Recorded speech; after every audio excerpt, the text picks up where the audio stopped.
AP politics ఏ suspense thriller సినిమాకు ఏ మాత్రం తీసిపోవట్లేదు. ఎప్పుడు ఏ ట్విస్ట్ వస్తుందో, ఏ యాక్షన్ ఎపిసోడ్ వస్తుందో ఊహించడం అసాధ్యం. నిన్నటి వరకు హింసాత్మక ఘటనల చుట్టూ తిరిగిన ఏపీ పాలిటిక్స్ ఒక్కసారిగా రూట్ మార్చి ఈసీ పైన ఫోకస్ అయ్యాయి. ఆంధ్రాలో ఈసీ కూడా వైసీపీ తొత్తుగా మారిపోయింది అంటూ ప్రతిపక్షాలు గొంతులు చించుకొని అరుస్తున్నాయి. అందుకు గుంటూరులోని ఆంధ్ర యూనివర్సిటీలో ఎన్నికల సంఘం నిఘా వర్గాలు నిర్వహించిన సమావేశమే నిదర్శనమని ప్రతిపక్షాలు ఆరోపిస్తున్నాయి. స్ట్రాంగ్ రూమ్లలో ఉన్న ఈవీఎంలు ఏమాత్రం సురక్షితం కాదని, వాటిని వైసీపీ అత్యంత సులభంగా యాక్సెస్ చేసే అవకాశాలు ఉన్నాయి అంటూ అనుమానాలు వ్యక్తం చేస్తున్నాయి. మరోవైపు పల్నాడు అల్లర్లపైన కేంద్ర ఎన్నికల సంఘం సీరియస్ అయింది. పల్నాడు, అనంతపురం జిల్లాల ఎస్పీలను సస్పెండ్ చేసింది. పల్నాడు కలెక్టర్, తిరుపతి ఎస్పీలపైన బదిలీ వేటు వేసింది. అధికారులపైన శాఖపరమైన విచారణకు ఆదేశాలు జారీ చేసింది. ఇక పల్నాడు, అనంతపురం, తిరుపతిలో పోలీసు అధికారులపైన శాఖపరమైన విచారణకు ఆదేశించింది. ఇక ఎన్నికల సంఘం ఎన్నికల అనంతరం హింసపైన విచారణకు సిట్ ఏర్పాటు చేస్తున్నట్లుగా తెలిపింది. విచారణ తర్వాత కేంద్ర హోంశాఖకు నివేదిక ఇవ్వాలని ఆదేశించింది. ఇక 12 మంది సబార్డినేట్ అధికారులపైన శాఖపరమైన విచారణకైతే ఆదేశాలు జారీ చేసింది. ఇక హింసాత్మక ఘటనలు జరిగిన చోట బలగాలను కొనసాగించాలని తెలిపింది. ఈ 16 మందిపైన శాఖపరమైన విచారణ జరిపించాలని ఆదేశించింది.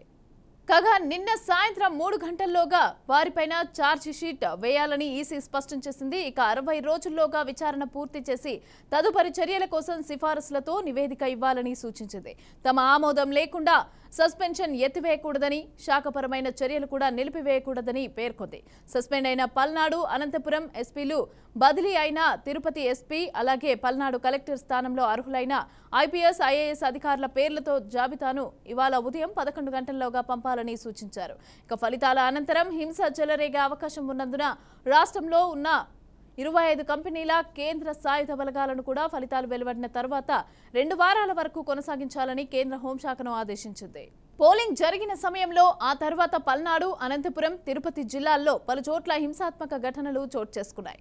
దీనిపైన ఎన్నికల సంఘం పరిశీలకులు ఇచ్చిన నివేదికలను పరిగణలోకి తీసుకుని election commission CS Jawahar Reddy, DGP Harish Kumar గుప్తాలను ఢిల్లీకి పిలిపించి వివరణ కోరింది.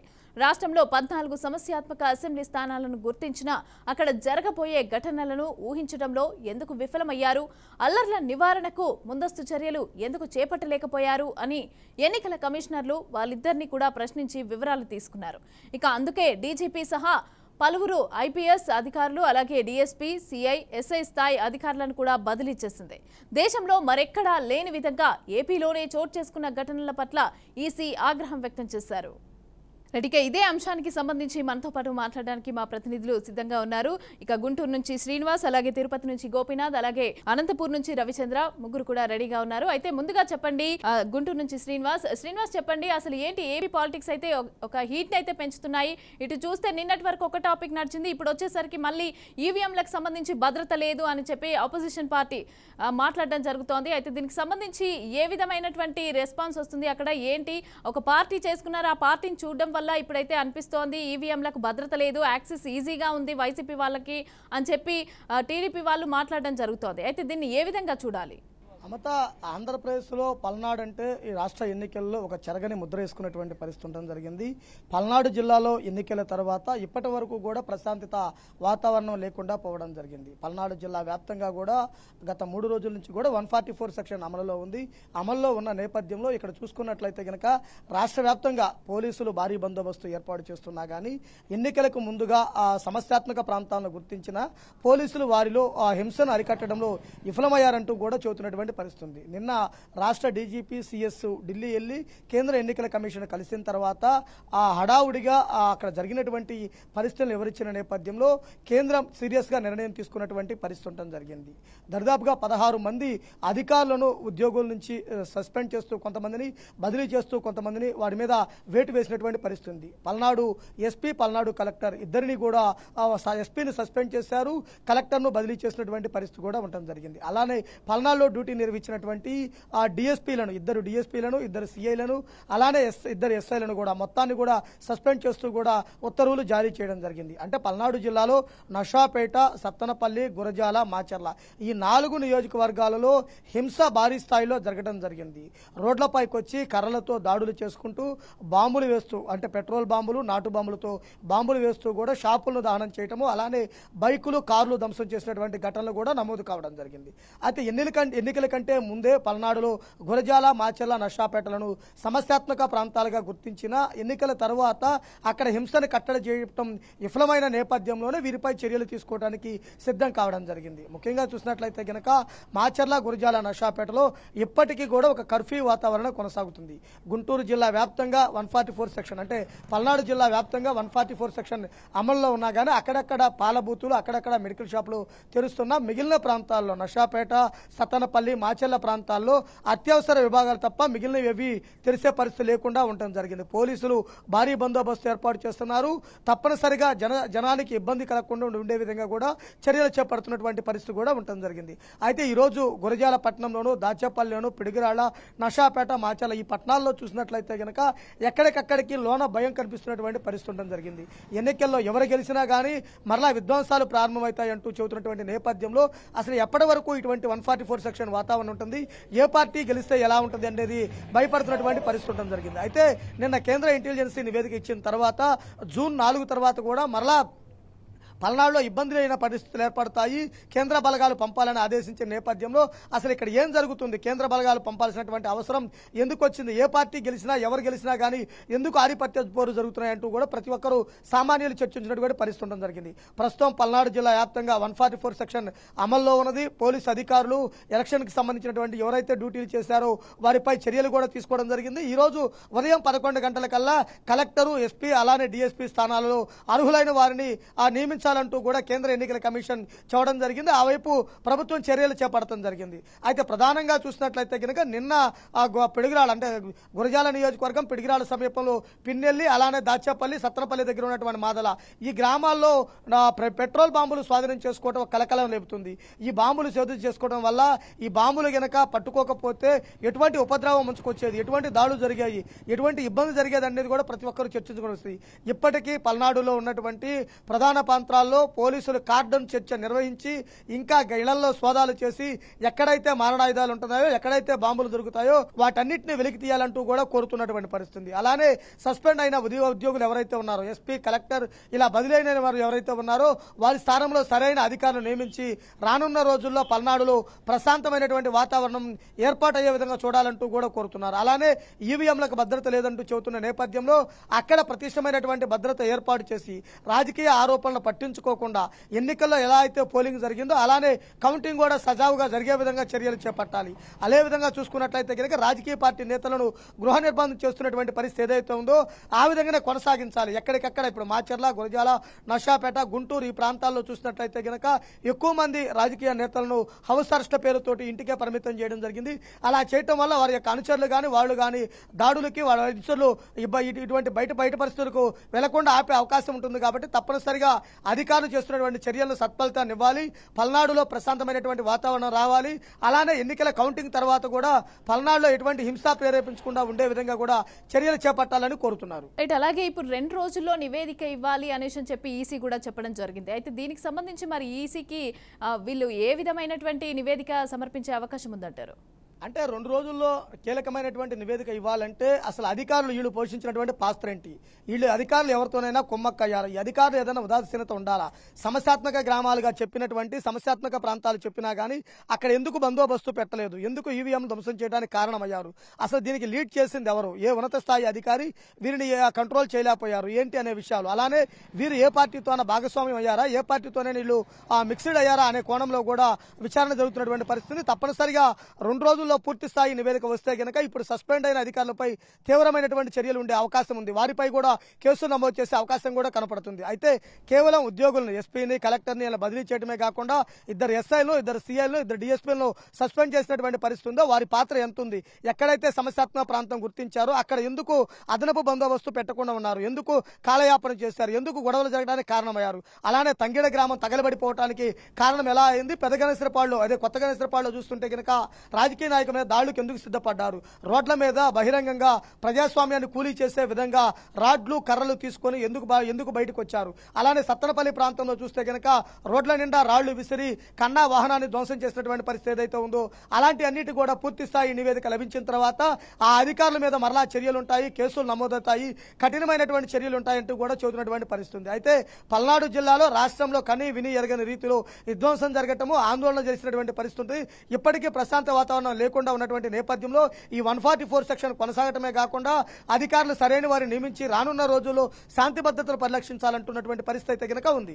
Right, thank you Srinivas. అయితే దీనికి సంబంధించి అదే విధంగా మాట్లాడడానికి తిరుపతి నుంచి గోపీనాథ్ సిద్ధంగా ఉన్నారు. గోపీనాథ్, చెప్పండి, చాలా మందిని అంటే దాదాపు 12 మందిని కూడా సస్పెన్షన్ వేట్ అయితే పడింది.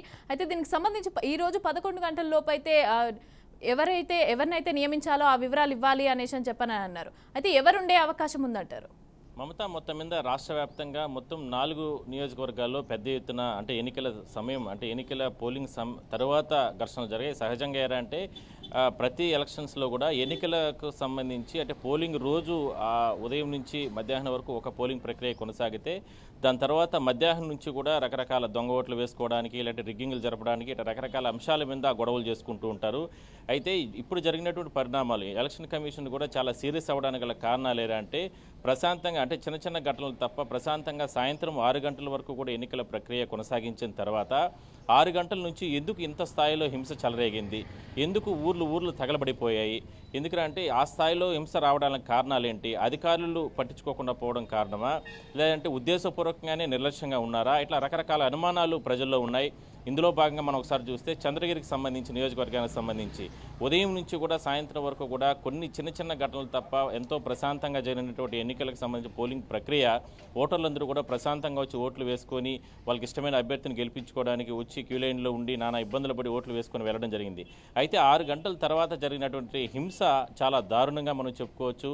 ముందుగా కూసివారిపల్లి కావచ్చు, లేదంటే రామిరెడ్డిపల్లి ప్రాంతాల్లో పెద్ద ఎత్తున 2 పార్టీలకు సంబంధించినటువంటి నేతలు ఒకరిపైన ఒకరు దాడులు చేసుకుని రకరకాల ఇష్యూస్ని చెలరేగడం జరిగింది. దానివల్ల ఆ రోజంతా కూడా పెద్ద ఎత్తున ఎక్కడ కూడా ఆ గ్రామాల్లో ఉన్నటువంటి ప్రజలు ఎవరు కూడా నిద్రపోలేనటువంటి పరిస్థితి. ఒకనొక దశలో 2 పార్టీల ప్రధాన అభ్యర్థులు వైసీపీకి సంబంధించినటువంటి అభ్యర్థి మోహిత్ రెడ్డి అక్కడికి వెళ్ళిన సమయంలో ఆయన వాహనాన్ని ధ్వంసం చేశారు, తగలబెట్టడం జరిగింది. అప్పటి నుంచి స్టార్ట్ అయినటువంటి హింస ఆ మరుసటి రోజు మహిళా యూనివర్సిటీలో తెలుగుదేశం పార్టీకి సంబంధించినటువంటి అభ్యర్థి పులివర్తి నాని అక్కడ ఈవీఎం స్ట్రాంగ్ రూమ్స్ పరిశీలన కోసం వెళ్ళిన సమయంలో అప్పటికే కాపు కాసినటువంటి దుండగులు అత్యంత దారుణంగా దాడి చేయడం జరిగింది. మారణాయుధాలు, మద్యం బాటలు, బీరు బాటలు ఇట్లా రకరకాల వాటిని ప్రయోగించి చంపే ప్రయత్నం చేశారు. దానికి సంబంధించిన పరిస్థితి మనం 2 రోజుల నుంచి కూడా మనం చూస్తున్నాం. ఇందులో భాగంగా ఎందుకంటే స్ట్రాంగ్ రూమ్స్ వద్ద మహిళా యూనివర్సిటీ అంటేనే చాలా హై సెక్యూరిటీ ఉంటుంది. అదే కాకుండా అక్కడ 7 నియోజకవర్గాలు తిరుపతి జిల్లాకు సంబంధించి మొత్తం 7 నియోజకవర్గాలకు సంబంధించినటువంటి ఎమ్మెల్యే క్యాండిడేట్స్, ఎంపీ క్యాండిడేట్స్ 2కు సంబంధించినటువంటి ఈవీఎంలన్నింటినీ కూడా అక్కడే భద్రపరచడం జరిగింది. మరి అలాంటి ప్రాంతంలో హై సెక్యూరిటీ జోన్గా ఉన్నటువంటి ప్రాంతంలోకి ఈ రకమైనటువంటి దుండగులు ఎలా వెళ్లారనేది ఇప్పుడు ప్రశ్న, అందరిలోనూ వస్తున్నటువంటి ప్రశ్న. మెయిన్ గేట్లోనే దాదాపుగా 3 అంచెల భద్రత ఉంటుంది. మరి అలాంటి భద్రత ఉన్న దాటుకొని వాహనాలు లోపలికి వెళ్ళి తెలుగుదేశం పార్టీ అభ్యర్థి పులివర్తి నాని పైన అటాక్ చేశారు అంటే ఏ స్థాయిలో భద్రత ఉంది అనేది ఇందులో అనుమానాలు ఉన్నాయి. మరి ఆ భద్రత కల్పించినటువంటి అధికారులు ఎవరు, వాళ్ళపైన ఎటువంటి చర్యలు తీసుకోబోతున్నారనేదే ప్రజల్లో ఉన్నటువంటి అంటే ఒక చర్చ. అయితే దీనికి సంబంధించి అంటే మెయిన్ గేట్లో నుంచి వెళ్ళిన తర్వాత ప్లానింగ్ ప్రకారం ఆ పులివర్తి నాని పైన దాడి చేశారు కాబట్టి వీటన్నిటిని పర్యవసానాలన్నింటి కూడా ఆలోచించినటువంటి ఎలక్షన్ కమిషను తెలుగుదేశం పార్టీ ఇచ్చినటువంటి ఫిర్యాదు ప్రకారం చర్యలకు ఉపక్రమించింది. అందువల్లనే రాత్రి నిన్నంతా కూడా డీజీపీని సిఎస్ని ఢిల్లీకి పిలిపించుకున్న తర్వాత ఒక్కసారిగా చర్యలు ప్రారంభించింది. ఎస్పీని బదిలీ చేయడంతో పాటు ఒక డిఎస్పీని, 2 సిఐల్ని, అదేవిధంగా మరికొంతమంది పైన కూడా వేటు వేయడం జరిగింది. ఇందులో ప్రధానంగా ఎలక్షన్స్ అంటే కౌంటింగ్ అంటే పోలింగ్ తరువాత జరిగినటువంటి పరిణామాలపైనే ఈసీ చాలా క్లియర్గా చాలా సీరియస్గా అవ్వడం జరిగింది. ఎందుకంటే తిరుపతిలో మహిళా యూనివర్సిటీకి సంబంధించిన ప్రాంతంలో చాలా కట్టుదిట్టమైన భద్రత ఉంటుంది కాబట్టి ఆ ప్రాంతంలో ఎట్లా జరిగిందనే దానిపైన అయితే పోలీసులు కూడా మొన్న అంటే గత 2 రోజుల నుంచి కూడా దీని పర్యవసానాలకు సంబంధించి కూచివారిపల్లిలో జరిగిన ఘటనలకు సంబంధించి కావచ్చు, అక్కడ కొంతమందిని తెలుగుదేశం పార్టీ నేతల్ని అదుపులోకి తీసుకొని ఇప్పటికే కూడా వాళ్ళని అరెస్టులు చేసి చూపించడం జరిగింది, అరెస్టులు చేయడం జరిగింది. అదేవిధంగానే నిన్న పద్మావతి మహిళా యూనివర్సిటీలో మొన్న జరిగినటువంటి దాడికి సంబంధించి పులివర్తి నాని పైన ఎవరు అటాక్ చేశారో వాళ్ళు కూడా మొత్తం దాదాపుగా 13 మంది పైన భానుతో పాటు ఎంపీపీ భానుతో పాటు అదేవిధంగా గజపతి సర్పంచ్ ఇట్లా మిగిలిన కొంతమంది పైన కూడా కేసులు నమోదు చేసి అరెస్ట్ చేయడం జరిగింది. అయితే అరెస్టులు చేసే సమయంలో కొంతమంది అమాయకులను కూడా అరెస్టులు చూపించారు. అంటే పోలీసు అధికారులు అత్యుత్సాహం ప్రదర్శించి కేసులో లేని వారిని కూడా అంటే దాంట్లో ఎటువంటి ఇన్వాల్వ్మెంట్ లేని వాళ్ళని కూడా అరెస్టులు చేశారంటూ కూడా కొన్ని ఆరోపణలు వస్తున్నాయి. వీటన్నిటికీ కూడా ఫుల్ స్టాప్ పెట్టేందుకే ఎలక్షన్ కమిషన్ చాలా సీరియస్గా తీసుకోవడం జరిగింది. అందువల్లనే బాధ్యులైనటువంటి ఎస్పీని అంటే ట్రాన్స్ఫర్ చేయడంతో పాటు ఆయన పైన శాఖాపరమైన విచారణ కొనసాగించే విధంగా కూడా కేంద్ర ఎన్నికల సంఘం ఆదేశాలు ఇవ్వడం జరిగింది. మరోవైపు డిఎస్పీ స్థాయి అధికారులు ఎందుకంటే అక్కడ పద్మావతి యూనివర్సిటీలో గొడవలు జరిగిన తర్వాత అటాక్ అంటే పులివర్తి నాని పైన మర్డర్ అటెంప్ట్ జరిగిన తర్వాత అక్కడ గన్మ్యాన్ కాల్పులు జరిపారు. దీంట్లో కూడా కొంతమంది గాయాలయ్యాయి. ఇవన్నీ జరిగిన తర్వాత మెయిన్ గేట్ నుంచి ఎట్లా వీళ్ళు లోపలికి వెళ్ళారు, ఆయన ఎట్లా అటాక్ చేశారు, ఆల్రెడీ లోపల మెయిన్ గేట్ లోపల నుంచి 100 మంది వరకు కూడా అక్కడ కొంతమంది దుండగలు కార్యకర్తలు వెళ్ళినారు, వైసీపీకి సంబంధించిన నేతలందరూ ఉన్నారు అని అంటే ఇది ఎట్లా జరిగింది, ప్లానింగ్ ప్రకారమే జరిగిందంటూ కూడా కొన్ని అపోహలు, అనుమానాలు ఇట్లా రకరకాల ఇష్యూస్ వస్తున్న నేపథ్యంలో వాటన్నిటిని కూడా తెరదించేందుకు సిట్ కూడా ఏర్పాటు చేస్తూ కూడా ఎన్నికల కమిషన్ ఆదేశాలు ఇచ్చింది. కాబట్టి మరో 2 రోజుల్లో 3 రోజుల్లో పూర్తి వాస్తవాలన్నీ కూడా బయటకు వచ్చే అవకాశం అయితే ఉంది. అయితే పులివర్తి నానికి సంబంధించి అటాక్ జరిగిన తర్వాత దానికి సంబంధించి అంటే ఆయన కారుకున్నటువంటి డాష్ బోర్డుకు ఉన్నటువంటి సీసీటీవీ ఫుటేజీలు కూడా పోలీసులు స్వాధీనం చేసుకోవడం జరిగింది. అదేవిధంగానే అంటే ఆ దాడి జరిగే ముందుగానే రికార్డ్ అయినటువంటి దృశ్యాలన్నీ కూడా కేంద్ర ఎన్నికల సంఘం స్వాధీనం చేసుకోవడం జరిగింది. వాటన్నిటిని కూడా పరిశీలన చేసిన తర్వాతనే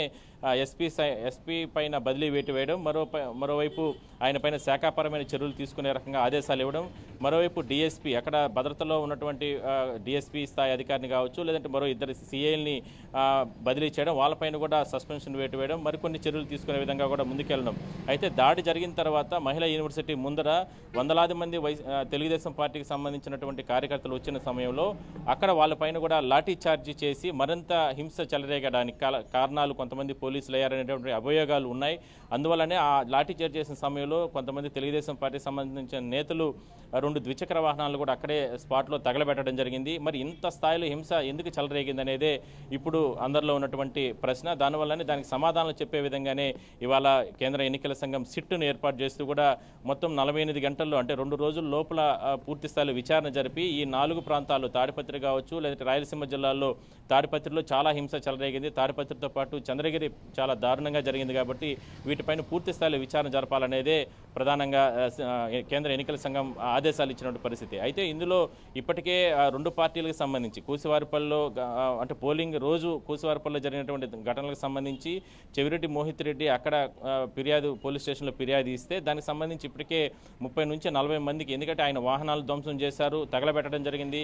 అక్కడ ఉన్నటువంటి వైసీపీకి సంబంధించిన నేతన చంద్రమోహన్ రెడ్డి పైన వాళ్ళ ఇంటి పైన 2 ఫ్లోర్లు ఉంటే మొత్తం కూడా పెట్రోల్ బస్ పెట్టారనే కారణంతో వాళ్ళిద్దరు ఇచ్చిన ఫిర్యాదు ప్రకారం తెలుగుదేశం పార్టీ దాదాపుగా 30 మంది పైన పోలీసులు రకరకాల సెక్షన్ల కింద కేసులు పెట్టడం జరిగింది. అదే స్థాయిలోని మొన్న ఏదైతే పద్మావతి యూనివర్సిటీలో ఏదైతే దాడులు చేశారో పులివర్తి నాని పైన ఏ విధంగా దాడులు చేశారో మర్డర్ అటెంప్ట్ చేశారో వాళ్ళపైన కూడా కేసులు పెడుతూ కూడా మొత్తం 13 మందిని కూడా అరెస్ట్ చేయడం జరిగింది. ఇట్లా బోత్ పార్టీస్ 2 పార్టీల నుంచి కూడా జరిగిన గొడవలకు సంబంధించి ఇప్పటికే కూడా పోలీసులు కాస్త అంటే కేంద్ర ఎన్నికల సంఘం స్పందించిన తర్వాతనే పోలీసులు కూడా ముందుకెళ్ళినట్లు చాలా స్పష్టంగా కనపడుస్తుంది. అందువల్లనే నిన్నంతా కూడా అరెస్టులు హడావిడి కొనసాగించారని మనం చెప్పుకోవచ్చు. మమత రైట్, థ్యాంక్ యూ గోపినాథ్. అలాగే అనంతపురం నుంచి రవిచంద్ర సిద్ధంగా ఉన్నారు. రవిచంద్ర చెప్పండి, ఇప్పుడు రాయలసీమలో చూసుకుంటే చాలా వరకు హింసాకాండ అయితే జరిగింది. దీనికి సంబంధించి సిట్ కూడా ఏర్పాటు చేశారు. ఇలా ఎందుకు జరిగింది అని చెప్పి ఈసీ కూడా సీరియస్ అవ్వడం జరిగింది. అయితే నెక్స్ట్ ఏం చేసే అవకాశం ఉందంటారు? మనము అనంతపురం జిల్లా తాడపత్రి సంఘటన మనం ఒకసారి పరిశీలన చేసినట్లయితే తాడపత్రి సంఘటనలో ప్రధానంగా పోలీసుల వైఫల్యం ఉంది అనేది ఇప్పటి వరకు ప్రజల నుంచి పెద్ద ఎత్తున వస్తున్న విమర్శలు ఉన్నాయి. కారణం ఏంటి అంటే తాడపత్రి నియోజకవర్గం అనేది సమస్యాత్మక ప్రాంతము, ఫ్యాక్షన్ ప్రాంతము. ఈ ప్రాంతంలో ఖచ్చితంగా అదనపు బలగాలను మోహరించాల్సి ఉంటుంది. రెండోది ఇరు పార్టీల నేతలు అటు టీడీపీ కానీ వైసీపీ కానీ ఈ నేతల కదలికల మీద ఎప్పటికప్పుడు నిఘా ఉంచాల్సి ఉంటుంది. రెండోది వారికి షాడో పార్టీలు కూడా ఏర్పాటు చేయాల్సి ఉంటుంది. అంటే ఎక్కడ కూడా గొడవలు జరగకోకుండా వాటిని కట్టడి చేయాలని. అయితే తాడపత్రిలో ఏదైతే పోలింగ్ రోజు మధ్యాహ్నం నుంచినే కొద్ది అక్కడ ఇరు వర్గాలు కూడా ఉద్రిక్త వాతావరణంలో పోలింగ్ బూత్ల వద్ద ఏజెంట్ల మీద దాడులు చేయడము, కార్యకర్తల మీద దాడి చేయడము ఇక చిన్న చిన్న సంఘటనలు చోటు చేసుకుంటున్నాయి. మరి ఈ సంఘటనలు చోటు చేసుకుంటున్న నేపథ్యంలో ఎవరైతే పోలీసు అధికారులు కఠినంగా వ్యవహరించాల్సింది పోయి ఆ సంఘటనలన్నింటినీ కూడా ఉదాసీనంగా వ్యవహరించారనేది ప్రధానంగా పోలీస్ శాఖ మీద వస్తున్న ఆరోపణ. అయితే పోలింగ్ ముగిసిన తర్వాత మరుసటి రోజున పెద్ద ఎత్తున ఏదైతే రాళ్ల దాడులకు పూనుకోవడం అంటే ముందస్తు వ్యూహం లేకుండా పెద్ద ఎత్తున అంటే ఇరు వర్గాలు కూడా రాళ్ల దాడులు చేసుకోవడము, రెండోది గంటల తరబడి రాళ్ల దాడులు చేసుకుంటున్నా కూడా అనేక మంది గాయపడుతున్నా కూడా అందులో ఒక సిఐ కూడా గాయపడ్డారు. ఏఎస్పీ రామకృష్ణ కూడా గాయాలయ్యాయి. ఇరు పార్టీల కార్యకర్తలకు గాయాలయ్యాయి. మరి ఇంతమంది గాయాలవుతున్నప్పుడు పోలీసులు సకాలంలో స్పందించి అదనపు పోలీసు బలగాలను రంగంలోకి దింపి కట్టడి చేయాల్సి ఉంటుంది. మరి 4-5 గంటల పాటు జరుగుతున్నా కూడా దాన్ని కట్టడి చేయకపోవడం, రెండోది ఒక గ్రౌండ్లో ఇష్టారాజ్యంగా ఇరు వర్గాలు కూడా ఒకరిపై ఒకరు రాళ్ళు రువ్వుకోవడం అన్నది ఈ సంఘటనని కేంద్ర ఎన్నికల సంఘం సీరియస్గా తీసుకుంది. అంతేకాక ఏదైతే ఎస్బీ కానీ ఇంటెలిజెన్సీ కానీ కూడా ముందస్తుగానే సమస్యాత్మక ప్రాంతాల మీద ప్రత్యేకంగా కూడా ఎప్పటికప్పుడు సమాచారం సేకరిస్తుంటారు. అందిన సమాచారం మేరకు పోలీసు అధికారులు చర్యలు తీసుకోవాల్సి ఉంటుంది. అంటే దీని అన్నిటి మీద కూడా ఎక్కడ కూడా పూర్తి స్థాయిలో ఒక కట్టుదిట్టమైన భద్రత కల్పించడం కానీ అల్లర్లు జరగకుండా నిరోధించడంలో కానీ కొంత అలసత్వం వహించారనే విషయాన్ని స్పష్టంగా కనిపించిన నేపథ్యంలో ఈ సంఘటనల మీద కేంద్ర ఎన్నికల సంఘం ఏదైతే కమిషన్ తీవ్రంగా తీసుకోవడంతో ఒక్కసారిగా రాష్ట్ర పోలీసు అధికారులు చర్యలకు ఉపక్రమించారు. అయితే తాడపత్రి సంఘటనలో మరో కోణం ఏంటి అంటే ఇక్కడ జరిగిన అల్లర్ల నేపథ్యంలో వీటిని కట్టడి చేయడానికి గతంలో ఇక్కడ పనిచేసి కడప జిల్లాకు బదిలీ అయిన చిత్తూరు ఎవరైతే డిఎస్పీ చైతన్య ఇతను వివాదాస్పదంగా ఇతని మీద గతంలో కూడా టీడీపీ వాళ్ళు దాదాపు అనేక కేసులు ప్రైవేట్ కేసులు వేశారు. ఇతను ఒక వర్గానికి అంటే వైసీపీకి అనుకూలంగా పనిచేస్తున్న ఆరోపణలు కూడా ఉన్నాయి. మరి అలాంటి వ్యక్తిని తీసుకొచ్చి మరీ ఇక్కడ టీడీపీకి సంబంధించిన ఒక వర్గం మీద పోలీసులు విచక్షణరహితంగా రాత్రంతా కూడా వాళ్ళ మీద దాడులు చేయడం, కెమెరాలు ధ్వంసం చేయడం, రెండోది జేసీ అనుచరులకు సంబంధించిన ఒక ఏదైతే వికలాంగుడి మీద కూడా దాడి చేసి ఆయన గాయపరిచిన పరిస్థితి. మరి ఇలాంటి సంఘటనలతో దీంతో మరింత వివాదాస్పదంగా మారింది. అసలు ఒక అధికారి ఒక వర్గానికి అనుకూలంగా పనిచేస్తున్నారనే ఆరోపణలు ఉన్న అధికారం తీసుకొచ్చి ఈ అల్లర్లను కట్టడి చేసే పేరుతో మరీ ఒక వర్గాల మీద దాడులు చేయడము, అసలు రెండు వర్గాలని కూడా కట్టడి చేసే విషయంలో కఠినంగా వ్యవహరించిన పోలీసు అధికారులు ఇక్కడ కూడా సరైన అవగాహనతో కానీ ఇంటెలిజెన్స్ ఎస్బీ చెప్పిన పూర్తిగా పట్టించుకోకపోవడం వల్ల ఈ సంఘటనలన్నీ జరిగాయనే ఆరోపణలు విమర్శలు వస్తున్నాయి రెండు వర్గాల నుంచి, అటు వైసీపీ నుంచి కానీ ఇటు టీడీపీ నుంచి కానీ. ఎవరికి వారు తమ మీద ఏకపక్షంగా పోలీసులు వ్యవహరించారని చెప్పి ఆరోపణలు చేస్తున్నారు. కానీ ఈ అల్లర్లు జరుగుతున్న నేపథ్యంలో కట్టడి చేయాల్సిన పోలీసు అధికారులు పూర్తిగా కూడా కఠినంగా వ్యవహరించాల్సి ఉంటే ఇది ఇంత దాకా వచ్చేది కాదు. ఇప్పుడు ఈరోజు తాడపత్రికి సంబంధించిన సంఘటన చూస్తే ఏకంగా జిల్లా ఎస్పీ అమిత్ బర్దర్తో పాటు తాడపత్రి డీఎస్పీ గంగయ్య, సిఐ మురళీకృష్ణ ముగ్గురిని కూడా సస్పెండ్ చేయడంతో పాటు శాఖాపరమైన విచారణకు ఆదేశించింది, క్రమశిక్షణ చర్యలు కూడా తీసుకుంది. అంతేకాక ఇందులో ఇంకా ఎవరెవరి పాత్ర ఉంది, అసలు ఇంత అల్లర్లు ఇన్ని గంటల పాటు జరుగుతుంటే కూడా ఎందుకు ఉపేక్షించాల్సి వచ్చింది, ఎందుకు చర్యలు తీసుకోలేకపోయారో అనే వివరాలన్నింటినీ కూడా ఖచ్చితంగా విచారణ చేయాలి. ఆ విచారణలో ఇంకా బాధ్యులు ఎవరైనా ఉంటే వారి మీద కూడా చర్యలు తీసుకోవాలి. ప్రధానంగా చెప్పాలంటే ఏదైతే కౌంటింగ్ తర్వాత కూడా 15 రోజుల పాటు కేంద్ర బలగాల్ని మోహరించి సమస్యాత్మక ప్రాంతాల్లో ఎక్కడ కూడా కౌంటింగ్ తర్వాత కూడా గొడవలు జరగడానికి వీల్లేదని చెప్పి ఎన్నికల సంఘం స్పష్టంగా చెప్పిన నేపథ్యంలో ఇప్పుడు జిల్లా వ్యాప్తంగా పోలీసు అధికారులు అలర్ట్ అయ్యారు. రెండోది ఈ అల్లర్ల కారణమైన వారందరినీ కూడా ఆచూకీ కోసం జల్లెడ పడుతున్నారు. మరోవైపు సమస్యాత్మక ప్రాంతాలన్నింటినీ కూడా ప్రశ్నలు గుర్తించడంతో పాటు ఈ అల్లర్ల కారణమైన వారి కదలికల మీద కూడా నిఘా ఉంచారు. అంతేకాక కఠినంగా వ్యవహరించే చర్యలు కూడా ఉపక్రమిస్తున్నారు. అంతే మరోవైపు ఏదైతే ఇప్పుడు సస్పెండ్ అయ్యారో ఈ పోలీసు అధికారుల స్థానంలో కొత్త వారిని నియమించాల్సి ఉంది, సమర్థవంతమైన అధికారులు నియమించాల్సి ఉంది. ఎందుకంటే రేపు కౌంటింగ్ తర్వాత కూడా సమస్యాత్మక ప్రాంతాల్లో గొడవలు జరిగే అవకాశం ఉంటుంది. కాబట్టి ఖచ్చితంగా కేంద్ర ఎన్నికల సంఘం ఆదేశాల మేరకు కఠినమైన చర్యలు తీసుకోవాలి. అదనపు పోలీసు బలగాలను కూడా మోహరించాలనే డిమాండ్లు కూడా పోలీసుల నుంచి వస్తున్నాయి, అటువైపు రాజకీయ పార్టీల నుంచి వస్తున్నాయి. మరోవైపు టీడీపీ స్పష్టంగా చెప్తోంది, వివాదాస్పద డీఎస్పీ ఏదైతే జేసీ టీడీపీ కార్యకర్తల మీద విచక్షణారహితంగా లాఠీ చార్జ్ చేసి గాయపరిచారో ఆయన మీద కేసు నమోదు చేయాలి. అరెస్ట్ చేయాలని కూడా కోరుతున్న పరిస్థితిని మనం చూడొచ్చు. అయితే కేంద్ర ఎన్నికల సంఘం స్పందించిన తర్వాత పరిస్థితిని అంతా అదుపు తెచ్చేందుకు పోలీసు అధికార యంత్రాంగం పూర్తి స్థాయిలో కూడా చర్యలు తీసుకునేందుకు ముందుకు వస్తోంది. మరి ఇప్పటి నుంచి ఎక్కడ కూడా ఇలాంటి సంఘటనలు జరగకుండా, అల్లర్లు జరగకుండా కఠిన చర్యలు తీసుకునేందుకు పోలీసు అధికార యంత్రాంగం చర్యలు తీసుకున్నట్టు కనిపిస్తోంది మమత. రైట్. అలాగే ఇప్పుడు అనంతపురంకి సంబంధించి తాడిపత్రిలో ఇప్పుడు ప్రెసెంట్ సిచ్యువేషన్ ఎలా ఉంది అంటే అక్కడ ఆల్రెడీ మనం చూసాం చాలా హింసాకాండ జరిగింది. అయితే ఇక్కడ ప్రెసెంట్ సిచ్యువేషన్ అయితే ఎలా ఉంది అక్కడ? మమత, ప్రస్తుతము పోలీసు వలయంలో తాడపత్రి పట్టణం ఉందని చెప్పొచ్చు. ఇప్పటికైతే ఎలాంటి అల్లర్లు జరిగే అవకాశం లేదు. పరిస్థితి అంతా కూడా పూర్తిగా పోలీసు అదుపులోనే ఉంది. రెండోది ప్రత్యేక పోలీసు బలగాలు మోహరించి ఉన్న నేపథ్యంలో రెండోది ఇరు వర్గాలకు చెందిన అటు జేసీ కుటుంబం కానీ ఇటు వైసీపీకి సంబంధించిన కేతిరెడ్డి పెద్దారెడ్డి కుటుంబాలను కూడా ఇద్దరిని కూడా నగరం నుంచి ఇతర ప్రాంతాలకు పోలీసులు పంపించేశారు. రెండోది ఎవరు కూడా పట్టణంలోకి అంటే ఇటు జేసీ ఇంటి వద్దకు కానీ అటు ఏదైతే పెద్దారెడ్డి ఇంటి వద్దకు కానీ ఎవరు కూడా రాకోకుండా బారికేట్లు ఏర్పాటు చేశారు. పోలీస్ బందోబస్తు ఏర్పాటు చేశారు. మరోవైపు ఏదైతే ఈ కేసుల్లో ఉన్నారో అంటే ఈ రాళ్ల దాడి చేసుకున్నారో ఈ రాళ్ల దాడిలో ఇప్పటికే 90 మందిని నిన్న అరెస్ట్ చేసిన విషయం తెలిసిందే. మరికొంతమంది ఎవరైతే ఉన్నారో వారందరినీ కూడా అరెస్ట్ చేసేందుకు పోలీసులు పెద్ద ఎత్తున గాలింపు చర్యలు చేపట్టిన నేపథ్యంలో గ్రామాల్లో ఇరు పార్టీలకు చెందిన ముఖ్య నేతలు ఎవరూ కూడా గ్రామాల్లో లేని పరిస్థితి. వీరంతా కూడా ఇతర ప్రాంతాల రహస్య ప్రాంతాలకు వెళ్లిపోయారు. ఎందుకంటే అరెస్టుల భయంతో కూడా దూరంగా ఉన్నారు. మరోవైపు ఏదైతే ఈ సంఘటనలు పునరావృతం కాకుండా పోలీసులు కఠినంగా వ్యవహరిస్తున్నారు. రెండోది నిన్నటి వరకు జిల్లా ఎస్పీ డిఐజీ కూడా అక్కడే మకాం వేసి స్వయంగా వాళ్ళే పరిస్థితిని కూడా సమీక్షిస్తున్న పరిస్థితి. అయితే నిన్న డిఎస్పీని ఎస్పీని సస్పెండ్ చేసిన నేపథ్యంలో కొత్త అధికారులని నియమించాల్సి ఉంది. ఈ రోజు ఆ నియామకం కూడా జరుగుతుంది. సాయంత్రానికల్లా కూడా కొత్త అధికారులు బాధ్యత తీసుకునే అవకాశం ఉందని చెప్తున్నారు.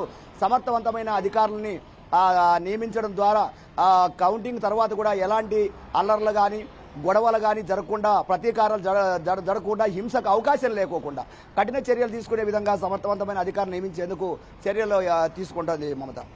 Right. Thank you Ravichandra, thank you Srinivas, thank you Gopinath, thanks for the details. Right. ఇక వచ్చే 60 రోజుల్లోగా అయితే విచారణ పూర్తి చేసి తదుపరి చర్యల కోసం అయితే సిఫారసులతో నివేదిక ఇవ్వాలని అయితే సూచించింది. ఇక తమ ఆమోదం లేకుండానే సస్పెన్షన్ ఎత్తివేయకూడదు, అలాగే శాఖపరమైన చర్యలు కూడా నిలిపివేయకూడదని అయితే పేర్కొంది. సస్పెండ్ అయిన పల్నాడు అలాగే అనంతపురం ఎస్పీలు అలాగే బదిలీ అయిన తిరుపతి ఎస్పీ, పల్నాడు కలెక్టర్ స్థానంలో కూడా అర్హులైనటువంటి కొత్త ఐపీఎస్ అలాగే ఐఏఎస్ అధికారుల పేర్లనైతే జాబితాను ఇవాళ ఉదయం 11 గంటల్లోగా పంపాలని అయితే సూచించింది. ఇక ఫలితాల అనంతరం హింసకాండ చెలరేగే అవకాశం ఉన్నందున రాష్ట్రంలో ఉన్న 25 కంపెనీల కేంద్ర సాయుధ బలగాలను కూడా ఫలితాలు వెలువడిన తర్వాత 2 వారాల వరకు కూడా కొనసాగించాలి అనేసి చెప్పి కేంద్ర హోంశాఖనైతే ఆదేశించింది.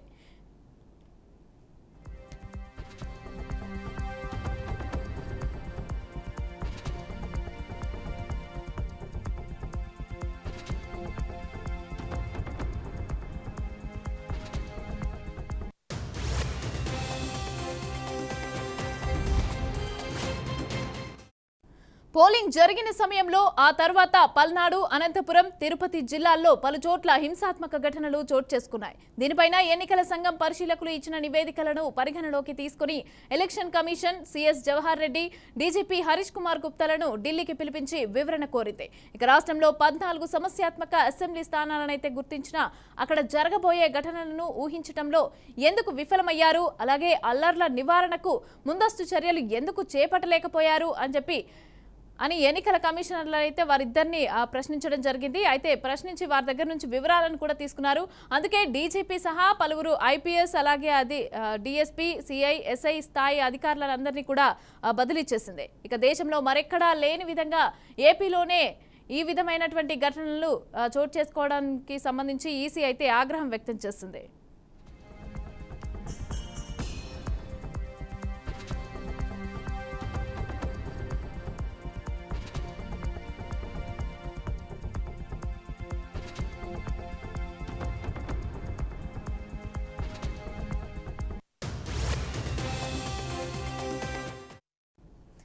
ఏపీసీఎస్ డీజీపీల నుంచి తీసుకున్న వివరాలను అనుసరించి కేంద్ర ఎన్నికల సంఘం నిన్న రాత్రి 8 గంటలకు ఈ 3 జిల్లాలకు చెందిన 16 మంది అధికారులపైన కొరడా జులిపిస్తూ ఉత్తర్వులు జారీ చేసింది. సిఈసి రాజీవ్ కుమార్ అలాగే కమిషనర్లు సిఎస్ డీజీపీలతో సమావేశమైన సందర్భంగా ఎన్నికల అనంతరం చోటు చేసుకున్న హింసాత్మక ఘటనలకు సంబంధించి అసంతృప్తి వ్యక్తం చేసింది. ఇక ఈ రాష్ట్రంలో ఇలాంటి ఘటనలు పునరావృతం కాకుండా ఎస్పీలంతా కూడా తగిన ముందు జాగ్రత్త చర్యలు తీసుకోవాలని అధికారులకు సూచించారు. ఇక నిందితులపైన వెంటనే చర్యలు తీసుకోవాలని కూడా ఆదేశించింది.